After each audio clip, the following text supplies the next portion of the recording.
Antes de presentar al ponente, sobre todo para los alumnos, si al final para que tengáis el diploma es absolutamente necesario que firméis todos los días una hoja que tendrá a la entrada, en la que tenéis que poner vuestra firma de asistencia diaria. Es imprescindible. Bueno, Aurelio Martínez, que está aquí conmigo, presidente del Instituto de Crédito Oficial, ICO,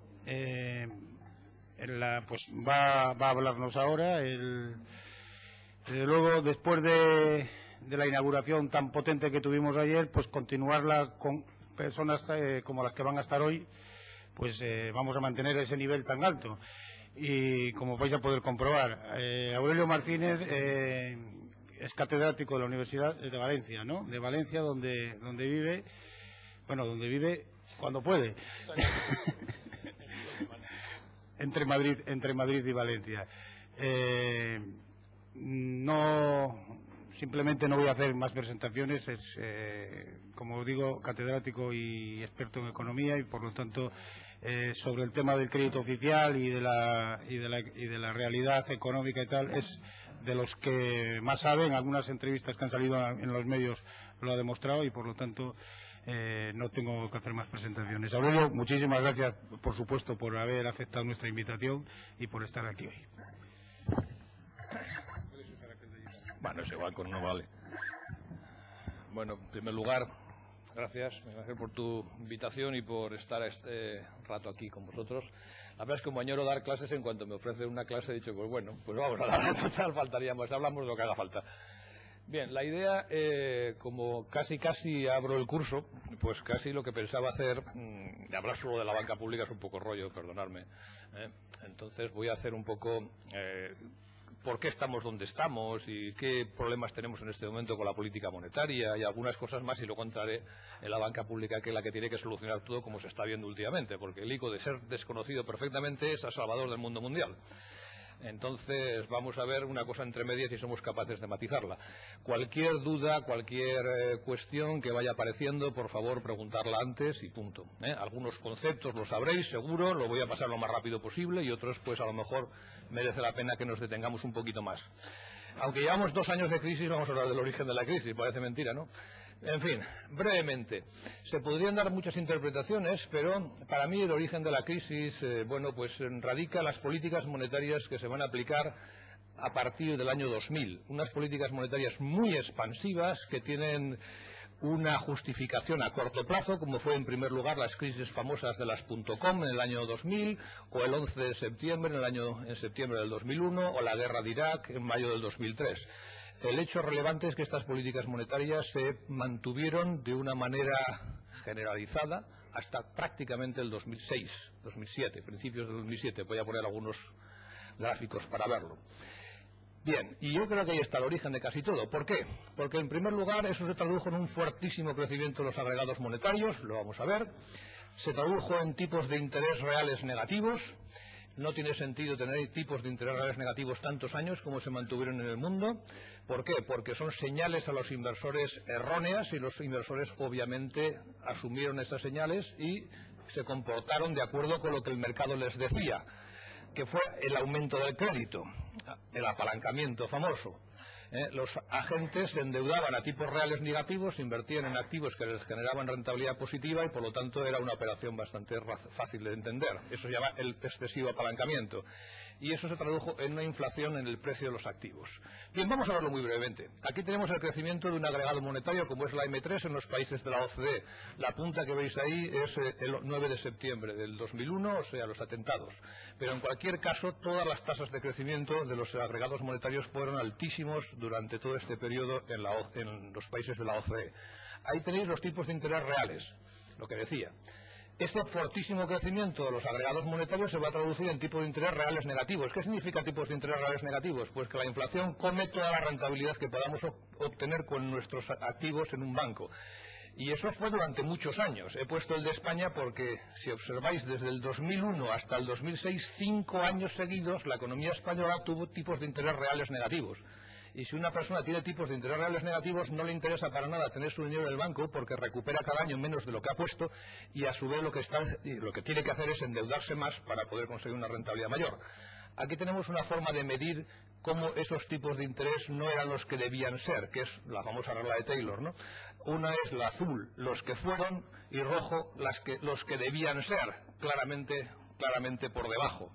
O lo mismo en Estados Unidos, la aplicación de la regla de Taylor, o lo mismo en España, pues prácticamente desde el 99 hasta el 2008 hemos tenido tipos de interés reales inferiores a los que debían haber sido. Voy a quitar el stock si no sonará.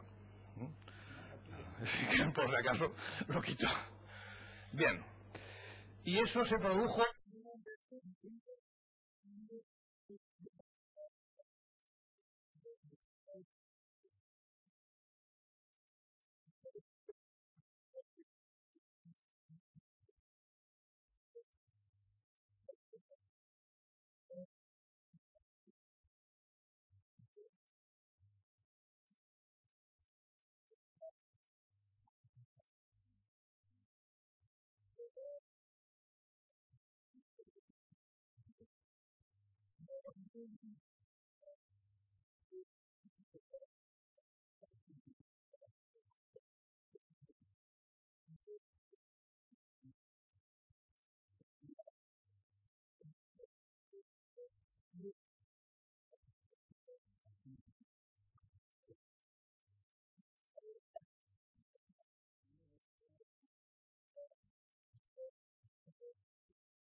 El corporate triple B pagaba el 4,84. Pues bueno, ¿qué más daba comprar el corporate, que era más el investment grade, que es el grado de inversión hasta donde uno tiene que invertir sin que los mercados le digan que está haciendo loco? Es el triple B, ¿vale? A partir del triple B ya es especulativo y en fin, todas estas cosas, ¿no? Bueno, pues daba igual tener matrícula de honor que aprobado por los pelos, es lo que decía antes, ¿no? Ahora no. Esta es la media de mayo de este año, mayo del 2009. El Euribor está al 1,65, el bono alemán está al 1,43, baja 20 y tantos puntos básicos, que no está nada mal para los tipos de interés tan bajos como están ahora, pero si tú eres una corporación triple B, pues pagas el 6,76 cuando el Euribor está al 1,65. No está mal, ¿eh? No está mal. Muy importante. Porque si una corporación triple B con rating en los mercados internacionales tiene que pagar el 6,76, ¿cuánto tendría que pagar una pyme en España que no tiene rating? Bien, lo dejamos para después, ¿eh? Aquí tenemos las corporativas. Dice, bueno, estos índices, se los ha sacado de la manga. No, aquí están las emisiones, aquí están unas cuantas de las emisiones últimas para que las retengamos. Michelin. La tenéis ahí, no es para que la leáis porque obviamente no se lee, pero simplemente para que están. El 15 de abril hizo una emisión pues de 750 millones y pagó 601 puntos básicos por encima del Euribor. Michelin no está tan mal, es verdad que está en el sector del automóvil, pero ya quisieran muchas empresas ser Michelin, O la Peugeot, 631. Bueno, estas son todo sector. Repsol, energía. Repsol, el 18 del 3, 1.000 millones, 370 puntos básicos por encima del Euribor. Si Repsol paga 370, ¿cuánto tienen que pagar el resto de los mortales? Importante. Heineken, ¿quién no se bebe una cervecilla, no? A pesar de la crisis. Bueno, pues Heineken, 1.000 millones, el 25 de marzo pagó 438 puntos básicos por encima del Euribor. Pues tenemos un problema, ¿no? Con los precios de los tipos de interés, ¿no? Tendremos un problema, digo yo. Bueno, aquí tenemos las emisiones garantizadas, las corporativas. Bien, he dicho que han desaparecido algunos mercados importantes. El interbancario, fundamental. El mercado interbancario es fundamental para la redistribución de la liquidez entre los agentes económicos que operan todos los días en los mercados. Fundamental. Pues no levanta cabeza. Estamos en junio a niveles de 4.000 millones, que es decir, nada. Nadie opera los interbancarios, porque no se fían unos de otros. ¿De acuerdo? Bien. Y esta crisis está teniendo unos costes económicos enormes. Los activos tóxicos podríamos llamarlo en el lenguaje más castizo fallidos, ¿no? Pero bueno, pero es lo mismo, grosso modo es lo mismo. Bueno, entonces aquí ¿qué es lo que tenemos? Al principio de la crisis, Estados Unidos, el Fondo Monetario Internacional, cuando elabora el informe de septiembre-octubre, dice, bueno, esta crisis van a ser 250.000 millones de coste de dólares. Esto es una crisis, pues bueno, importante, pero manejable. En abril, a los 6 meses, digo, no, esto ya van a ser 950.000 millones de euros el coste de la crisis. En octubre dijo 1.400 millones de euros en Estados Unidos. Esto es lo coste en Estados Unidos. Luego está el resto. Como no podía llegar hasta abril de 2009 sin actualizar las fechas, en enero del 2009 dijo, no, van a ser 2.200.000 millones. 2.200.000 millones de dólares. Y en abril, hace un par de meses, ya ha dicho que eran 2.700.000 millones de dólares el coste de los activos tóxicos en Estados Unidos y creciendo. ¿De acuerdo? ¿Cuánto está creciendo? Ahí tenemos un poco Estados Unidos, la Unión Europea y Japón, que son los tres para los que se aventuró a hacer una estimación de activos tóxicos. ¿Cuál es el volumen de activos tóxicos en el mundo dicho en abril, que por lo tanto ahora serán más por el Fondo Monetario Internacional? Pues 4 billones de euros. 4 billones de euros significa aproximadamente que tenemos casi el 10%, 8-9% del PIB del mundo en activos tóxicos. No está mal, ¿no? Bien. ¿Quiénes iban a ser los más perjudicados? Pues en este contexto de crisis, obviamente un país como España podía ser uno de los candidatos a ser más perjudicados por la crisis, por una crisis que se centró en la desaparición de mercados claves, como hemos visto, pues todos los mercados estructurados, todas las células hipotecarias, el interbancario, en fin, ya os he puesto uno ahí, pero hay muchísimos más, ¿no? ¿Y por qué España era uno de los candidatos a tener problemas importantes con la crisis? Pero no España, todos los que dependían del sector exterior. Bueno, pues ahí están las razones. La primera y fundamental por su déficit por cuenta corriente. ¿Qué quiere decir el déficit por cuenta corriente? Que estamos invirtiendo más que lo que ahorramos, que tenemos un déficit, que dependemos del ahorro externo y que nos lo tienen que prestar. Punto. Como estuviéramos en nuestra casa. Yo tengo una tasa de ahorro importante. Ahorro el 21% del PIB. Ahorro el 21% de mi salario. Pero invierto todos los años el 31% de mi salario. Pues tengo un problema cuando me dejen de prestar. Pues eso, ya está. Este es el problema. No hace falta ser aquí gran economista, Bueno, en primer lugar, por lo tanto, por el déficit por cuenta corriente que teníamos y las necesidades netas de financiación de la economía española. Segunda razón, porque llevábamos 10 años con déficit, 10-15 años con déficit por cuenta corriente y por lo tanto teníamos una importantísima acumulación de pasivos financieros y normalmente las deudas en un país serio se pagan. Normalmente. Entonces, claro, si has acumulado un montón de pasivos frente al exterior y tienes que devolverlos, pues tienes otro problema. Tercero, el resultado de las dos cosas, las necesidades netas de financiación y de la devolución de los activos acumulados, determinaba que España tenía aproximadamente en el año 2008 unas necesidades brutas de financiación de 250.000 millones de euros. Que no está nada mal. Y finalmente, como cuarto elemento, por citar algunos, teníamos una elevada concentración de riesgo en el sector inmobiliario. Nada que no tengan otros países de nuestro entorno, o que hayan tenido o que hayan experimentado el mismo tipo de ciclo que vivió España, por ejemplo el Reino Unido. Pero bueno, o Irlanda.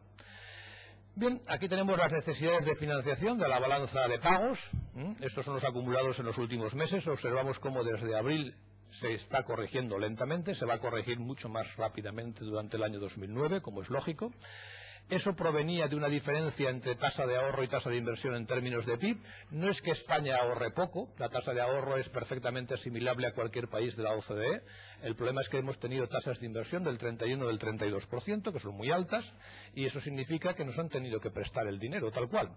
Esto es lo mismo, pero en miles de millones de euros, en vez de tasas en miles de millones de euros. Toda esa diferencia entre lo rojo, en la línea roja del ahorro y la línea azul de la inversión es lo que nos han tenido que prestar acumulado en el exterior. Y aquí tenemos la posición de inversión internacional neta de la economía española, que quiere decir que en este momento la economía española debe en términos netos al exterior casi 900.000 millones de euros. en términos netos, ¿de acuerdo? Que es todo lo que hemos ido acumulando estos años como consecuencia de nuestra inversión alta. Ya no sé qué he hecho, pero bien. Bueno, seguimos, yo creo que funcionará. Pues no funciona. A ver, ¿qué le pasa aquí tú? Vamos a dar la siguiente, ¿no? Se me ha quedado... Bueno, parece que ya va. Bien, ¿quién canalizó estos activos del exterior hacia la economía española? Pues razonablemente lo canalizaron en una parte fundamental los bancos. Los bancos, ahí tenéis cómo crecen los depósitos de los bancos, en la línea azul, y la línea roja es cómo crecen los préstamos. Y ese diferencial entre lo que han crecido los depósitos y lo que han crecido los créditos es lo que han tenido que endeudarse los bancos en el exterior para financiar el crecimiento de nuestra economía española durante estos años, ¿de acuerdo? Lo mismo que para la economía española en el sector bancario. Y aquí tenemos los pasivos del sector exterior. En términos netos, los bancos tienen acumulados unos pasivos frente al exterior en torno a 500.000 millones de euros. ¿De acuerdo? Y el otro problema que decía, la concentración de riesgo en el sector inmobiliario. Si cogemos el crédito concedido por todas las entidades financieras españolas y lo vemos, lo analizamos, lo desagregamos por actividades productivas, el sector servicios inmobiliarios y el sector construcción acumulaban en diciembre del 2008 el 46% de todos los créditos del sistema.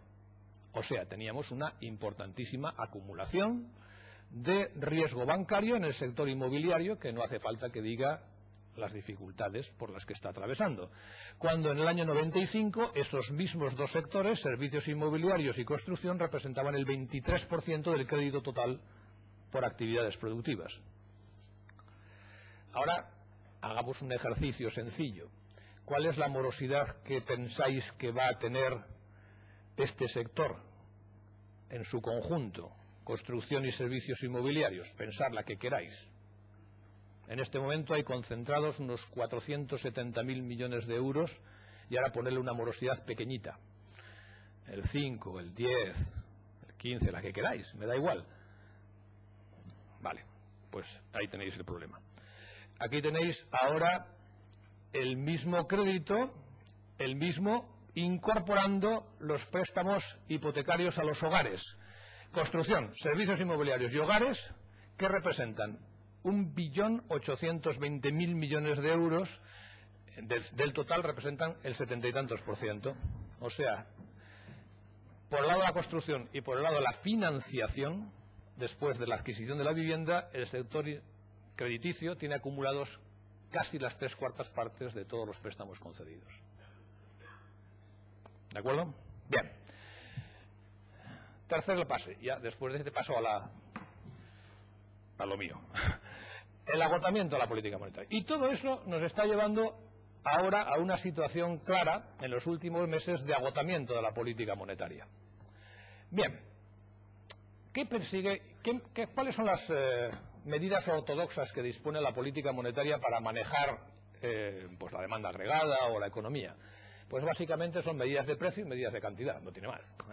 Medidas de precio son los tipos de interés, medidas de cantidad son, lógicamente, las modificaciones de la base monetaria.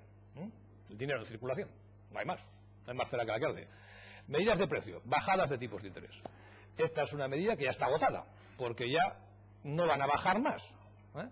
Prácticamente el Banco Central Europeo tiene un poco de margen, pero no van a bajar más. En Estados Unidos o en Japón, como no te regalen un globo, al que pida un préstamo no pueden bajarlo más. Claro, está al 0,10. ¿Es una medida agotada? Ya. Y no ha tenido todo el efecto que probablemente pudieran desear las autoridades. No. Pues tal vez no, porque la crisis es muy profunda. ¿Y qué es lo que ha sucedido? Que la bajada de tipos de interés se ha compensado en muchísimos tramos del crédito con un incremento de la aversión al riesgo. Lo hemos visto antes. Los que eran triple B, en junio del 2007, tenían mejores tipos de interés con todo lo que ha bajado el tipo de interés que ahora. O sea, la bajada de tipos se compensa con incremento del spread por aversión al riesgo. ¿De acuerdo? Por lo tanto, así estamos. Aquí tenemos los tipos de interés en el dólar, en el euro y en el yen. Si observamos, están bajos, ya no se pueden bajar mucho más. Aquí tenemos el Euribor a un año. El Euribor a un año ha pasado en octubre del 5,5 pues al unos 60 y tantos que hizo estos días, está haciendo estos días por ahí, unos 60 y tantos. No da la sensación que el Euribor vaya a bajar más, la media agotada. Aquí tenemos, sin embargo, un gráfico muy interesante. Tenemos en el euro, en la zona euro, tenemos 4 tipos de interés ahí. El oficial, que sería el que va escalonadamente bajando, el oficial está en el 1. El un mes, claro, lógicamente si el oficial está en el 1, el un mes pues está muy próximo al oficial, como es razonable, está prácticamente igual. El 3 meses se distancia un poquito más y el 10 años que no se mueve. Entonces, si observamos, desde aproximadamente diciembre del 2008, el tipo de interés oficial ha caído 1, 2, 3, 4, 5 veces, pero el tipo a 10 años está igual. Las bajadas de tipo de interés oficial no afectan, como suele ser habitual, al tipo de interés a largo plazo, porque las inversiones a largo plazo tienen otros referentes. Por ejemplo, ¿qué le va a pasar a la inflación? ¿De acuerdo? Por lo tanto, ahí tenemos un perfil plano de los tipos a largo. Bueno, esto ya lo hemos visto. Segundo, medidas que afectan a la cantidad de la política monetaria. Pues tampoco han sido todo eficientes y eficaces que se podía haber deseado por parte del sistema. Mirad, aquí tenemos el crecimiento de la base monetaria. En Estados Unidos se ha hecho un enorme esfuerzo por utilizar al máximo las posibilidades de la política monetaria. No solo se han bajado los tipos de interés a niveles próximos a cero, sino que la base monetaria se ha duplicado prácticamente desde la quiebra de Lehman Brothers hasta diciembre. En los meses que van desde septiembre hasta enero, prácticamente se duplicó la base monetaria. Se inyectó toda la liquidez con todos los medios posibles para tratar de reactivar la economía. En Europa se ha sido muchísimo más prudente, no hay más que ver la diferencia de perfiles. ¿De acuerdo? Pero, ¿qué ha sucedido? Las escalas son distintas, pero lo digo simplemente para que se vean. Es lo mismo que he puesto antes. En Estados Unidos la base monetaria, línea azul, ha crecido de una manera espectacular, pero la M3, cuya contrapartida fundamental a la M3 son los créditos, no han crecido. Todo el crecimiento de la base monetaria,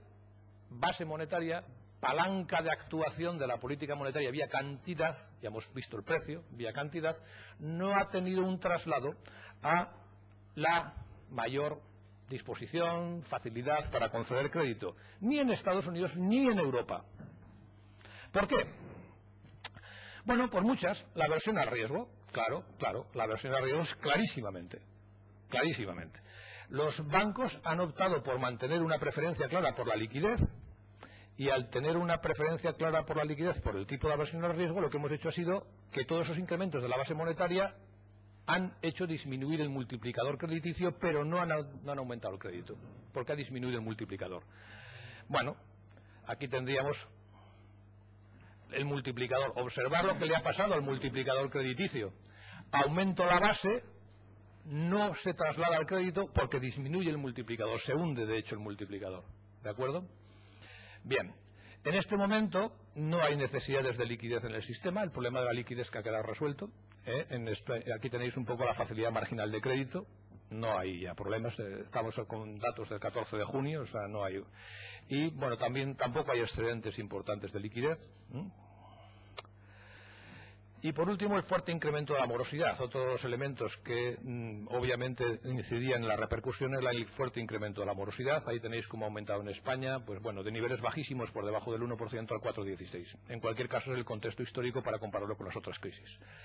Bueno, aquí esto me lo salto ya. Hay medidas no tan ortodoxas aplicadas por la política monetaria, sí. Hay muchas medidas que ya no son tan ortodoxas. Por ejemplo, incrementar la liquidez no ya a las entidades crediticias, sino simplemente a las propias corporaciones comprando bonos particulares o en el mercado. O, por ejemplo, rescate de bancos, nacionalización de bancos, o incluso, que nunca se había actuado, intentar flexionar los tipos de largo plazo que son los que influyen en las decisiones de inversión de los agentes. Bueno, entonces, por ejemplo, que tenéis importantes inyecciones de capital al sistema. Pues Austria ha dedicado más del 5,5%, 5,2% del PIB para sanear el sistema crediticio, Irlanda también, Estados Unidos casi el 4%, España el 0%. El 0%. ¿Qué problemas tiene esto? Bueno, si yo quiero comprar activos privados para inflexionar y además a largo plazo, tengo un problema y es cómo elijo los activos. Un principal problema un problema grave. Segundo, si yo estoy comprando activos a largo plazo, cuando el multiplicador se recupere, porque en algún momento se va a recuperar, ¿qué pasa con mis activos? ¿Qué va a pasar con la velocidad de circulación? ¿Qué le va a pasar a la inflación? ¿Qué le va a pasar a la inflación? Por lo tanto, estamos en un terreno un poquito desconocido que no sabemos qué efectos va a tener cuando se acabe saliendo de la crisis y normalizando su comportamiento. Bueno, la banca en tiempo de crisis, bueno, brevemente, muy brevemente. La banca pública, quiero decir ahora, en tiempo de crisis, muy brevemente. Bueno, cuando analizamos la banca pública siempre hay dos teorías, dos escuelas. Los que dicen que, bueno, cuanto menos sector público mejor, lo habéis oído hasta la saciedad. ¿Por qué? Porque no hay fallos de mercado, el mercado es perfecto, Dios me libre, ¿quién va a fallar? ¿Cómo falla el mercado? Es curioso porque todos los manuales de economía que se explican en primero de carrera tienen un capítulo dedicado a la teoría de los fallos de mercado. Curioso, pero es un capítulo que por lo visto no llegaron a estudiar los defensores, ¿no? ¿Qué la vamos a hacer? Entonces, la iniciativa privada siempre es mucho más eficiente que el sector público. Los gobiernos no deben nunca intervenir, por lo tanto, en la asignación de recursos. Eso genera corrupción. ¿Qué os voy a contar que no hayáis oído? El mercado es mucho más eficiente, casi no genera costes, solamente que esta crisis nos va a costar el 12% del PIB del mundo para salir. Pero quitando esos pequeños problemas, por lo demás es bastante eficiente. Por otra parte, hay otros que piensan que a lo mejor sí que tiene el sector público que juega algún papel, qué cosa más curiosa, ¿no? Por ejemplo, porque es verdad que los mercados tienen fallos. Tienen fallos cuando tienen que tomar decisiones en un contexto de elevada incertidumbre. ¿Me suena algo ahora? ¿Me suena? O, por ejemplo, los mercados fallan porque siempre existen procesos de información asimétrica, siempre existen procesos de información asimétrica. Si tú vas a comprar un coche, eso se llaman los limones, ¿no? Cuando tú vas a comprar un coche de segunda mano, la información no es simétrica, ¿verdad que no? Pues a lo mejor si tú no tienes la información no es simétrica, el sistema de fijación de precios falla. Qué cosa más curiosa. O por ejemplo, efecto rebaño. Que suena bonito, efecto rebaño, queda muy ecológico en el mundo financiero. ¿Y qué es esto del efecto rebaño? Pues una cosa muy sencilla. Imaginaros que estáis negociando una cartera, gestionando una cartera de la Caja de Ahorros de aquí, de Cantabria. Estáis los gestores y tenéis que decidir dónde invertir. Y habéis invertido en, un mercado emergente que es muy prometedor y habéis comprado ahí unos activos y tal. Y de pronto el banco de referencia de ese mercado, el banco que está trabajando y que se lo conoce mejor, deshace posiciones y se va. ¿Qué hacéis? ¿Os quedáis? No tenéis ninguna información. No sabéis qué está pasando. Sabéis simplemente que el otro se va, pero tú no tienes ninguna información. O te quedas. Si te quedas y aciertas, nadie te lo va a agradecer. Si te quedas y fracasas, pero eres tonto, ¿qué? ¿No te das cuenta que el otro se estaba yendo? Por lo tanto, te vas. Fantástico. Como veis, esa es la lógica del mercado. Efecto rebaño. Otro tipo de deficiencias del mercado. Por ejemplo, en sectores donde hay unas importantísimas economías de escala, y el sector financiero lo es, eso genera una tendencia clarísima hacia la oligopolización del sector. Claro, porque el tamaño importa. Y si el tamaño importa, cuanto más grande tengo menos costes. Y por lo tanto tengo una clarísima tendencia a la concentración del sector. Bueno, el efecto procíclico, cuando es lógico eso que se les acusa a las entidades financieras, porque es así, porque el mercado financiero es así. Cuando la economía va muy bien y tú tienes dinero, te ofrecen más dinero para que hagas más cosas. Y cuando va mal, te quitan el poco dinero que te habían dado antes. No, es que es así, porque es cuando afloran los riesgos y las entidades financieras en sus sistemas de definición de riesgos en un contexto de crisis, pues claro, pues tienen que actuarlo así. No podrían hacerlo de otra forma, además, ¿no? Tienen una inclinación al corto plazo, etcétera. Bueno, externalidades positivas, bueno, muchas cosas. Bueno, medidas financieras adoptadas. Bueno, pues en ese contexto que hemos descrito un poquito por encima, muy rápidamente, el primer problema que apareció en los mercados internacionales fueron problemas de liquidez, como he comentado. Ruptura de mercados tradicionales, no se podían colocar las células hipotecarias, etcétera, etcétera. Hacia finales del año pasado, los temas de liquidez se transformaron en problemas de riesgos. Las entidades financieras, con el agravamiento de la crisis del sector real, que se empieza a notar de una manera muy potente a partir del verano del 2008, las entidades financieras incrementan sustancialmente su aversión al riesgo. Por lo tanto, el segundo problema, ¿cómo podemos desde el sector público tratar de paliar el tema de la aversión al riesgo? Y el tercer lugar, la prociclidad. Ahora vamos a ver del sistema qué se puede hacer para evitar que la actividad financiera sea tan procíclica. Luego hay otros problemas más colaterales. ¿Qué pasa con sectores estratégicos o qué pasa con colectivos débiles a los que obviamente el sector público tiene que proteger? Bueno, problemas de liquidez. ¿Qué se hizo? Pues básicamente dos paquetes de actuaciones. Por un lado, a través del Tesoro se aprobaron medidas que implicaban inyectar 150.000 millones al sistema. El Fondo de Adquisición de Activos Financieros se diseñó entre 30 y 50.000 y luego avales por 100.000, pues básicamente 130, 150. Y esa cifra del ICO está mal porque la he corregido en otro sitio, pero no me ha dado tiempo a corregirla aquí. Y actuaciones del ICO entre líneas propias, ya voy a explicar por qué está mal, no seáis mal pensados, pues aproximadamente 37.000 millones de euros.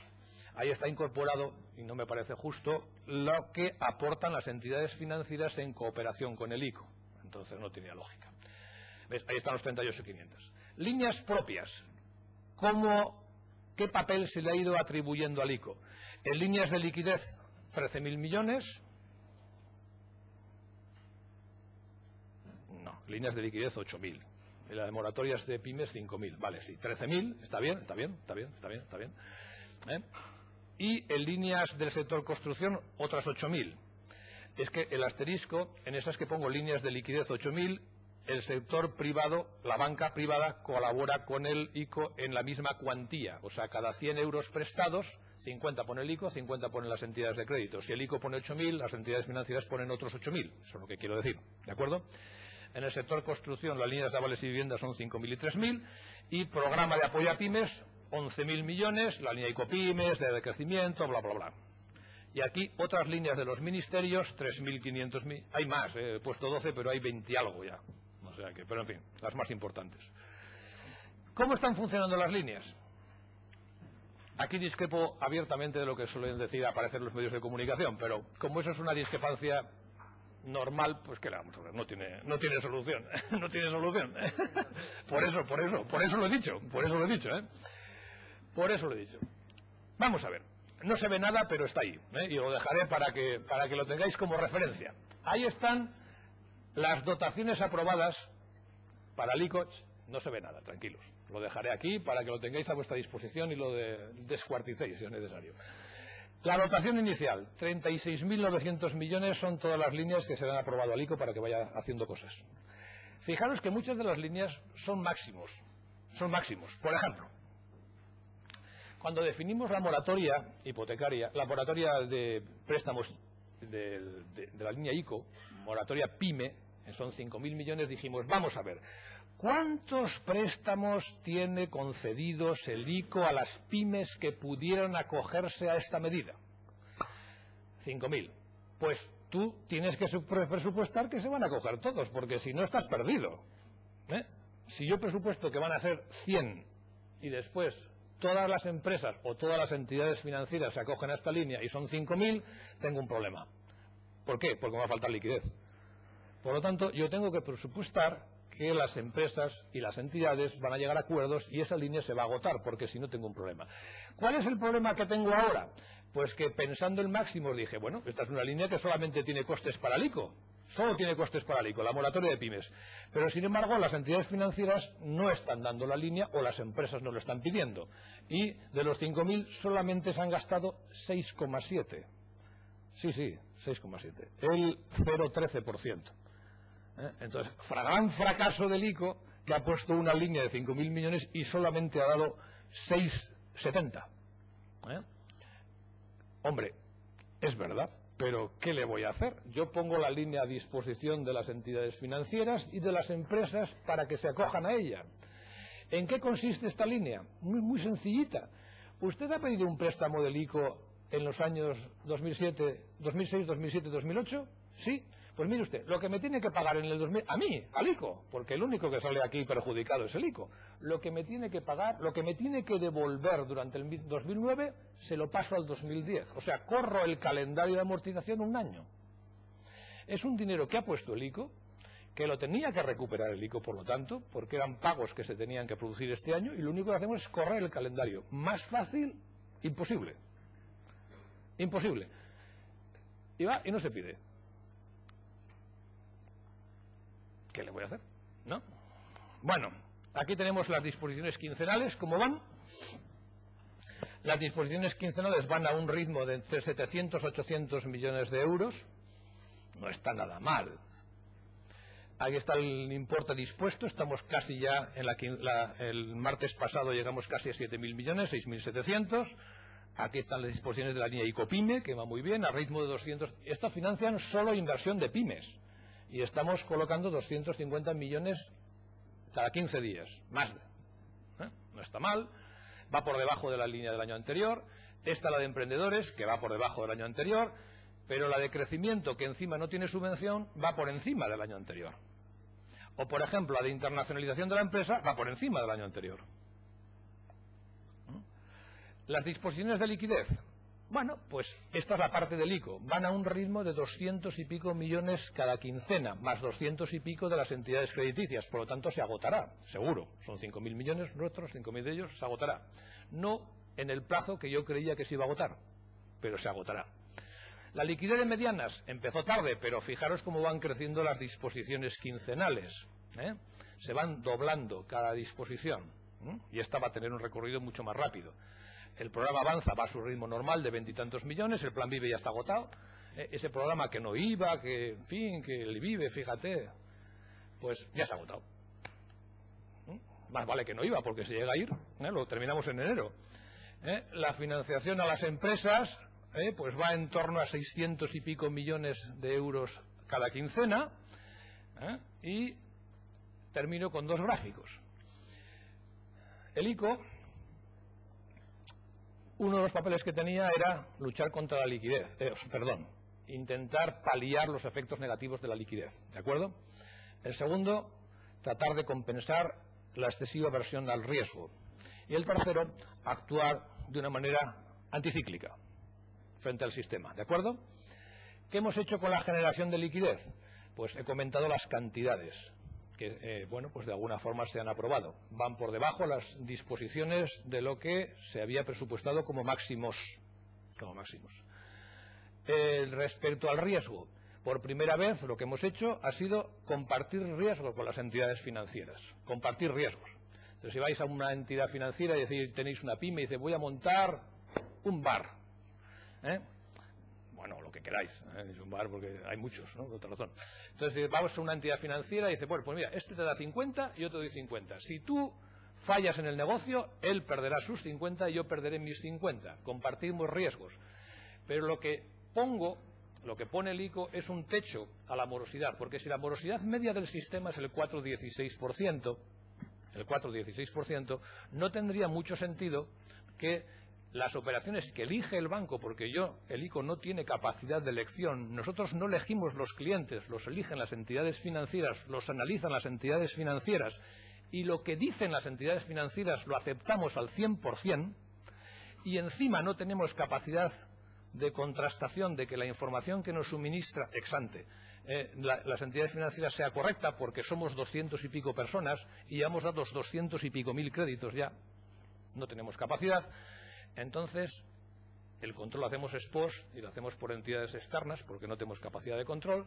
Lo que no tendría sentido es que el nivel de fallidos de una línea que tenemos a riesgo compartido fuera del 10% cuando la morosidad media del sistema es el 4,16. ¿Verdad que no? Porque eso lo que querría decir es que aprovechando la línea dice, oye, mira, todos los muertos que tengo te los coloco al ICO y mira, yo sé que me libro. Entonces pusimos un techo a la morosidad, que es el 5% de la morosidad, que está por encima de la media del sistema actual. ¿De acuerdo? Eso es, hemos compartido riesgos y lo que hemos hecho es actuar de una manera anticíclica. Y ahí tenéis cómo ese comportamiento anticíclico se está traduciendo en dos indicadores fundamentales. El primero, el peso del ICO en el sistema. El ICO, que era una entidad que, fijaros, iba cayendo su peso, porque el sector privado era mucho más dinámico y, por lo tanto, automáticamente lo que hacía era reducirse el peso suyo en los activos nuestros. Cuando cogemos todo nuestro balance y lo comparamos con el de las entidades crediticias, pues habíamos bajado desde el 2,5% del año 2000 a aproximadamente el 1,3%, a la mitad, menos, en enero del 2006. Sin embargo, desde entonces está creciendo el peso del ICO en el sistema. Estamos creciendo más porque estamos generando más liquidez. Y aquí tenéis unos cuantos datos, que ya sé que no se ven, pero los dejaré para la posteridad. Son datos del Banco de España, por lo tanto, da igual. Ahí tenéis la evolución del crédito total y la variación anual del crédito total. Del crédito total en la economía española a otros sectores residentes. Boletín de estadístico del Banco de España, punto. Ningún problema. Hasta datos de abril. Si cogemos datos anuales, abril 2009 respecto a abril 2008, el crédito en España ha crecido en 58.000 millones de euros. Pero si cogemos abril 2009, diciembre 2009, el crédito en España ha bajado 11.000 millones de euros. ¿De acuerdo? 11.000 ha bajado. ¿Por qué? Quiero recordar que el PIB está cayendo en menos 1,9 tasa trimestral, que multiplicado por 4, pues es una caída muy importante. ¿De acuerdo? Por lo tanto, tiene que ajustarse, como he dicho, las tasas de crecimiento del crédito a la evolución del PIB nominal. Luego está cayendo. Bien, ¿qué ha hecho el ICO en su papel de una manera anticíclica? Ahí tenéis el balance del ICO sombreado en azul. Bueno, pues el balance del ICO ha crecido entre abril del 2009 y abril de 2008 en 7.660 millones de euros, que es un 20%, casi un 15% de su... más del 15%, ¿de acuerdo?